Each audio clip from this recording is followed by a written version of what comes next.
l'un des meilleurs joueurs de foot de sa génération. Il a mené la France à la victoire lors de la Coupe du Monde en 1998 et de nouveau 2 ans plus tard lors des championnats d'Europe. Il s'est maintenant fixé un autre but tout aussi difficile. Ce champion mondial s'est engagé dans la lutte contre le racisme. Lilian Thuram est mon invité aujourd'hui dans The Global Conversation. Merci beaucoup d'être avec nous. J'ai évoqué la victoire de 1998. C'était bien sûr une victoire pour le sport, mais aussi sociale. L'équipe Black Blanc Beurre. Votre équipe était reconnue pour le côté d'intégration. Presque 20 ans plus tard, on en est où ? Ben écoutez, tout d'abord, je crois qu'effectivement, la victoire de 1998 a été une victoire très importante pour la cohésion française, pour aussi évoquer des questionnements qui étaient peut-être pas mis en lumière, c'est-à-dire le vivre ensemble, le fait que la France est un pays multicouleur. Et donc, ça a été un moment aussi pour parler des colonisations, de l'esclavage. D'ailleurs, en 1998, c'était le 150e anniversaire de l'abolition de l'esclavage en France. Donc, je crois que ça a permis de mettre en lumière ces questions. Mais maintenant, on sort des élections européennes. On connaît une France différente socialement, à votre avis ? Oui, bien sûr. Mais tout d'abord, il y a une crise économique. Il faut savoir qu'effectivement, dans une crise économique, chacun de nous sommes un peu désorientés parce qu'effectivement, l'avenir paraît plus compliqué. Et voilà pourquoi, parfois, certaines personnes vont vers l'extrême droite. Mais encore une fois, c'est très difficile d'analyser la situation d'aujourd'hui avec celle de 1998. Je reste persuadé que les personnes qui ont vécu 1998 ont été aussi marquées positivement dans le fait de vivre ensemble. Vous revenez maintenant d'une tournée en Afrique pour marquer la parution de votre livre sur le continent Mes étoiles noires. Qu'est-ce que vous voulez faire comprendre aux enfants du continent africain ? Je dirais que ce soit les enfants du continent africain ou d'autres continents, il faut expliquer aux enfants qu'on ne naît pas raciste, on le devient. On le devient parce que le racisme, c'est quelque chose de culturel. C'est-à-dire, effectivement, tout au long de l'histoire, nous nous sommes enfermés dans des hiérarchies liées à la couleur de la peau. Et donc, ces hiérarchies sont présentes dans chacun de nous. Nous devons les questionner pour pouvoir les dépasser. Vous pensez vraiment que c'est pas partie de la nature humaine, cette peur de l'autre ? Écoutez, pour répondre à votre question, est-ce que vous pensez que le sexisme est partie de la nature humaine ? Non, je crois que le sexisme, c'est la plus vieille des hiérarchies qui existent entre les hommes et les femmes. Et c'est une construction pour exploiter les femmes.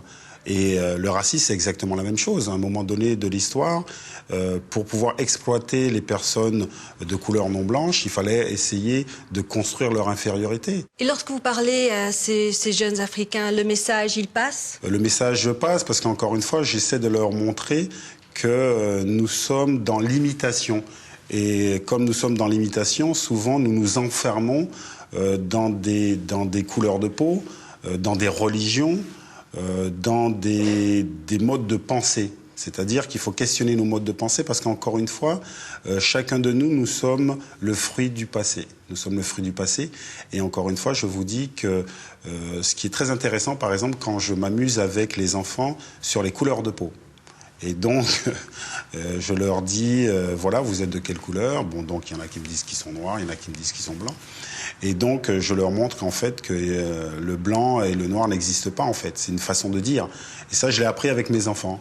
Par exemple, mon fils, qui avait 4 ans, un jour, je lui dis, mon chéri, tu es le seul noir de ta classe. Et lui, il me dit, mais papa, je suis pas noir, je suis marron. Je lui dis, ah bon, mon chéri ? Et les autres de ta classe, ils sont de quelle couleur ? Il me dit, mais ils sont roses.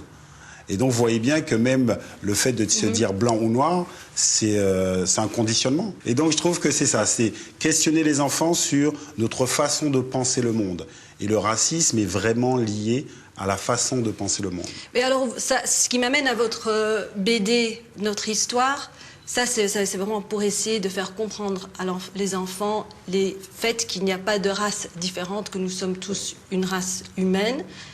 Corrigez-moi si je Non, je c'est me tout à trompe. fait... Mais est-ce que c'est pour vous aussi un travail psychologique interne pour vous faire comprendre, assumer ce qui vous est passé quand vous étiez jeune, tout cela? Ben écoutez, tout d'abord, encore une fois, effectivement, Mes étoiles noires, notre histoire, ce sont deux livres qui expliquent aussi ma vie. Et c'est très important, effectivement, d'expliquer aux enfants le racisme, parce que le racisme a une histoire. Et donc voilà, je me dis, si jamais, dans l'inconscient collectif, l'histoire des populations noires commence par l'esclavage, c'est tout à fait compréhensible qu'on les enferme dans une certaine infériorité, parce que les personnes de couleur noire sont vues comme des anciens esclaves. Donc voilà pourquoi j'ai fait ce livre, pour essayer de donner des informations qui vont permettre aux gens de changer leur façon de voir. Vous avez évoqué votre carrière de foot et on a demandé à nos internautes d'envoyer des questions. Et nous avons reçu une question de quelqu'un qui s'appelle Glody Mourinho qui demande « Est-ce que vous étiez justement victime de discrimination raciale lorsque vous étiez dans l'équipe de France ?» Lorsque j'étais dans l'équipe de France, non. Mais lorsque j'étais dans l'équipe de France, je jouais en Italie. Et effectivement, très souvent, malheureusement, certains supporters faisaient le bruit du singe lorsque des personnes de ma couleur touchaient la balle. Mais encore une fois, je comprenais ce qui était en jeu. C'est-à-dire qu'effectivement, pourquoi ces gens faisaient le bruit du singe et non le bruit du chat ou du chien ? C'est simplement parce que depuis des siècles, on a fait croire que les personnes de couleur noire étaient le chaînon manquant entre le singe et l'homme blanc. Et même dans les livres scolaires, on expliquait qu'il y avait une race supérieure. Vous pouvez leur pardonner de se comporter comme cela ? Ah mais moi, je dirais que vous savez, c'est le fruit de l'histoire. Nous devons simplement essayer de comprendre le pourquoi. Vous n'avez pas l'impression que dans les stades de foot, il y a plus de racisme qu'il n'y avait, disons, il y a 10 ans ou même 20 ans? Ce qui est dramatique, c'est qu'effectivement, ça fait très longtemps que ça existe dans les stades de foot. Et le football, en règle générale, n'arrive pas à résoudre le problème. Si vous analysez ce qui s'est passé avec Dani Alves, tout le monde a applaudi le geste de Dani Alves. Et moi, je reste persuadé que c'est pas le geste de Dani Alves qui est important. Parce que le geste, il a mangé la banane lorsqu'elle est tombée à ses pieds. Exactement. Et c'est pas ce geste qui est important. Je crois qu'il faut analyser le fait que les arbitres n'ont rien fait. Il faut analyser le fait que aucun joueur n'a rien fait. Et c'est-à-dire que la personne qui a subi le geste raciste a dû trouver, lui, la réponse. Les joueurs, ils ne vous ont pas soutenu, vous, quand vous jouez ? Ben écoutez, ça dépend des joueurs, mais je crois qu'encore une fois, beaucoup de personnes ne comprennent pas que le racisme, avant tout, est une violence.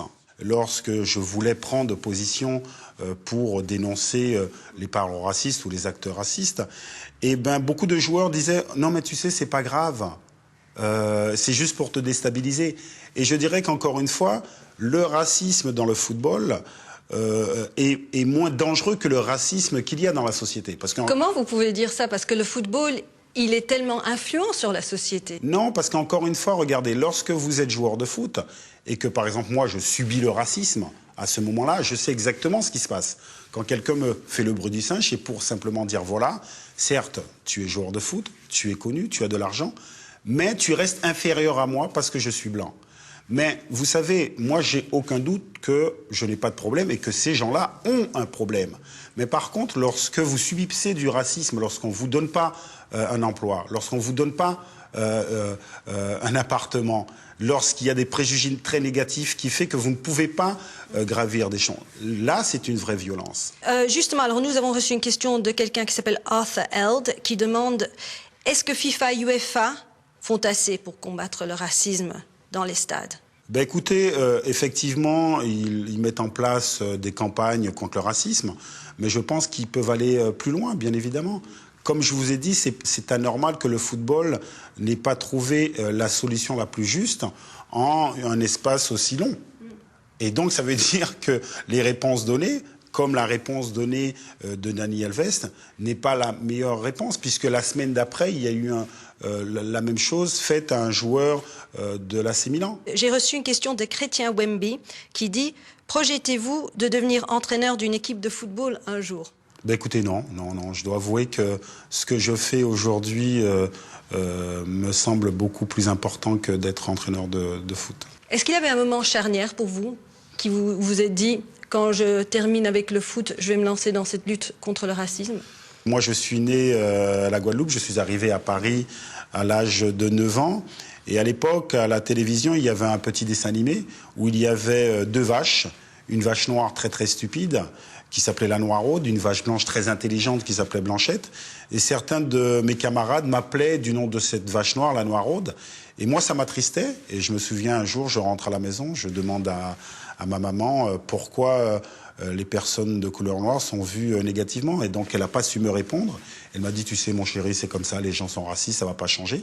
Et ça a été une très, très mauvaise réponse de la part de ma maman parce que ça m'invitait de rester dans une victimisation, de rester dans une certaine fatalité.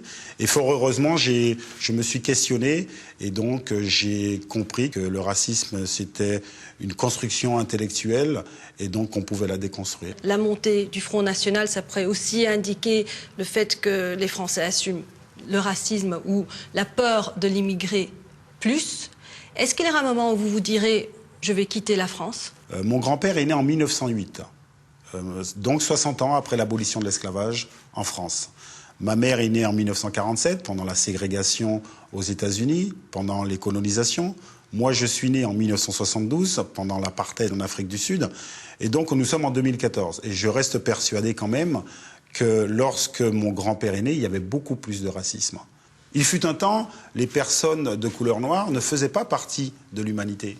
Et ça, il n'y a pas très longtemps. Toutes les sociétés européennes sont de plus en plus multicouleurs, qu'on le veuille ou non. Donc, effectivement, il y a toujours un discours extrême et vous ne pourrez pas empêcher des personnes à adhérer.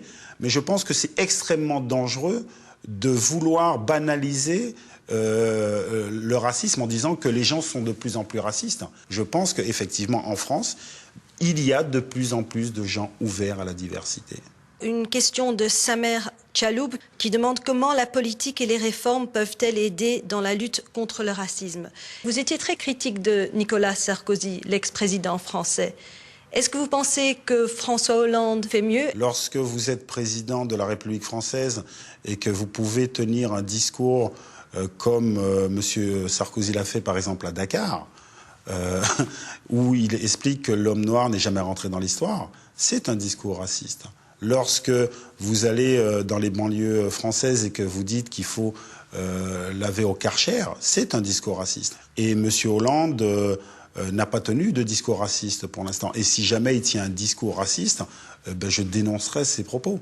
Encore une fois, vous savez, je crois que la meilleure façon pour lutter contre le racisme, lorsqu'on parle des dernières élections européennes, c'est d'aller voter. La discrimination ne se sent pas seulement, comme on l'a évoqué, à l'échelle de la couleur de la peau. C'est aussi une discrimination souvent contre la pauvreté. Et ce qui m'amène à la Coupe du Monde au Brésil. Est-ce que c'est justifié de dépenser autant sur un événement sportif ? Ce n'est pas le football qui est en cause, c'est des choix politiques. Et effectivement, je crois que lorsque vous êtes citoyen, vous devez questionner votre gouvernement en disant « mais écoutez, c'est très bien ». Le football, oui, mais peut-être qu'il y a des choses qui passent avant, comme la construction d'écoles, des hôpitaux, essayer d'avoir une couverture sociale le plus ample pour tout le monde. Et ils ont raison, effectivement. Alors nous avons reçu beaucoup de questions, comme vous pouvez le penser, sur la Coupe du Monde. C'est à propos du choix de l'équipe. J'ai choisi celle de Bababa qui demande « Que pensez-vous de la non-sélection de Nasri ?» Écoutez, tout d'abord, lorsque vous êtes entraîneur ou sélectionneur, vous êtes confronté à des choix. Et en règle générale, le choix qui vous importe, c'est avoir la meilleure équipe possible. Et la meilleure équipe possible, c'est les joueurs les plus forts possibles et les joueurs qui sont capables de se mettre à disposition du collectif. Et si vous aviez une baguette magique, vous aimeriez être là, à jouer avec les Bleus ? Ça doit être quand même assez incroyable, oui, effectivement, de pouvoir jouer une Coupe du Monde au Brésil. Voilà, comme je crois qu'aussi symboliquement... si j'avais eu une baguette magique, de jouer une Coupe du Monde sur le continent africain. Et finalement, je termine avec une question de Tommy Aditya qui dit et qui demande quel était votre joueur préféré lorsque vous étiez enfant.